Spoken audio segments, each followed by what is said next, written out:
الرحمن الرحیم الحمد للہ رب العالمین والصلاة والسلام علی سید المرسلین اعوذ باللہ من الشیطان الرجیم بسم اللہ الرحمن الرحیم۔ فرمان مصطفیٰ صلی اللہ علیہ وآلہ وسلم ہے، جو شخص مجھ پر درود پاک پڑھنا بھول گیا وہ جنت کا راستہ بھول گیا۔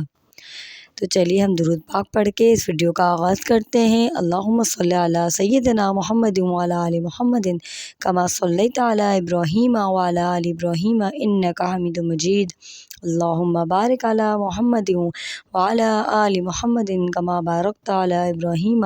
وعلی آل ابراہیم انک حمید مجید۔ جی ناظرین، welcome back to my YouTube channel, اور اگر آپ میری ویڈیو نئے ہیں چینل پہ تو پلیز لائک اور سبسکرائب کرنا نہ بھولیں تاکہ آپ کو اور مزید انفارمیٹیو اور اچھی ویڈیوز ملتی رہیں۔ تو ہم لوگ نے حضرت یوسف علیہ السلام کے بارے میں کچھ چیزیں جانی تھیں، آج میں آپ کو اس سے آگے کی اسٹوری سناتی ہوں۔ دوسری طرف حضرت یوسف علیہ السلام کنویں میں ہیں اور وہاں سے ایک قافلہ گزرتا ہے اور ایک آدمی اپنا ڈول ڈالتا ہے تو حضرت یوسف علیہ السلام اس ڈول میں بیٹھ کر اوپر آ جاتے ہیں۔ وہ سب ان کو دیکھ کے حیران رہ جاتے ہیں کہ اتنا خوبصورت بچہ اور جو ہے کنویں میں سے نکل رہا ہے، تو ان کو اپنے ساتھ لے جاتے ہیں اور بازار میں بیچ دیتا ہے۔ وہ وہاں عزیز مصر ان کو خرید لیتا ہے اور اپنے گھر لے کر آتا ہے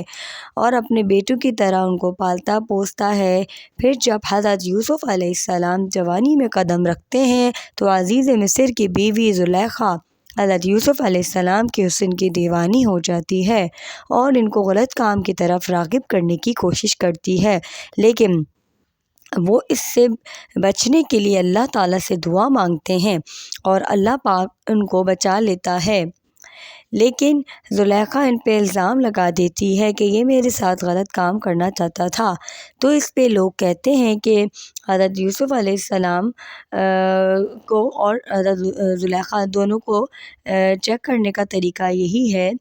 کہ اگر ان کا کرتا دیکھا جائے، اس سے پہلے عزیز مصر یہ سن کر ان کو قید کر دیتا ہے اور وہ اللہ سے دعا مانگتے ہیں اس کے عذاب سے بچنے کے لیے کہ میری اس مسئلے میں میری مدد فرما۔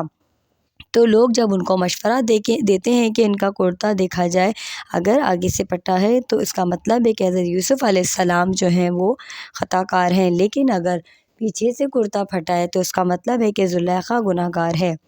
جب دیکھتے ہیں تو زلیخا ہی گناہ گار ہوتی ہے کیونکہ ان کا کرتا پیچھے سے پھٹا ہوا ہوتا ہے، وہ ان کے پیچھے بھاگ رہی ہوتی ہے حضرت یوسف علیہ السلام کے، اور وہ اس طرح جو ہے وہ ان کا کرتا پھٹ جاتا ہے۔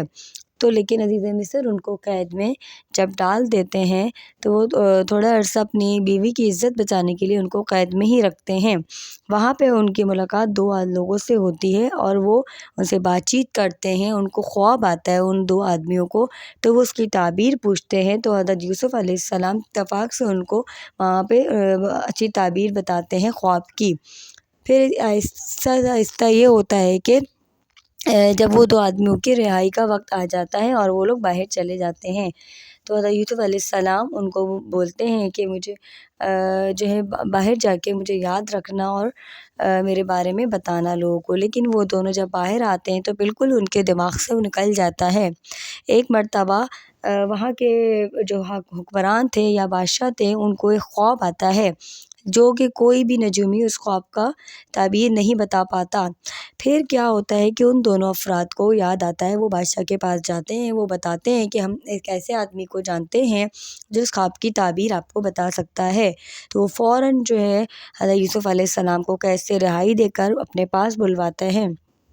اور وہ ان کو اپنا سارا خواب سناتا ہے بادشاہ۔ تو حضرت یوسف علیہ السلام اس خواب کی تعبیر بتاتے ہیں اور وہ تعبیر سن کر بادشاہ حیران رہ جاتا ہے،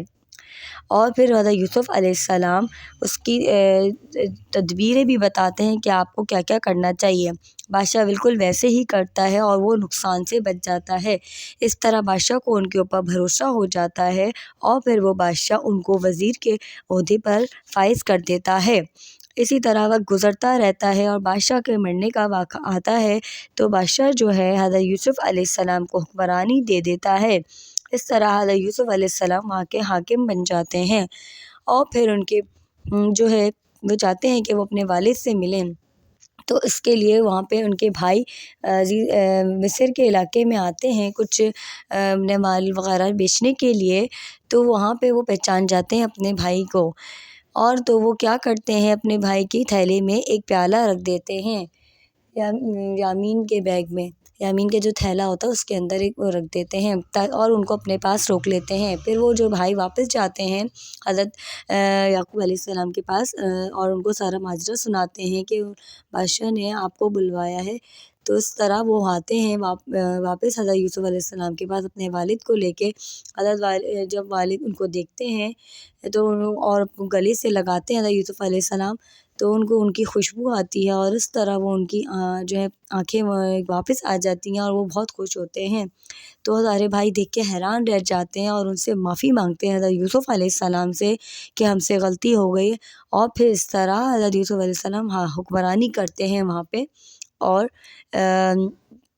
اپنے والد اور بھائیوں کے ساتھ سب مل کے رہنے لگ جاتے ہیں۔ اگر آپ کو میری ویڈیو اچھی لگی ہے تو پلیز لائک اور سبسکرائب اور شیئر کرنا نہ بھولیں۔ جزاک اللہ خیراً۔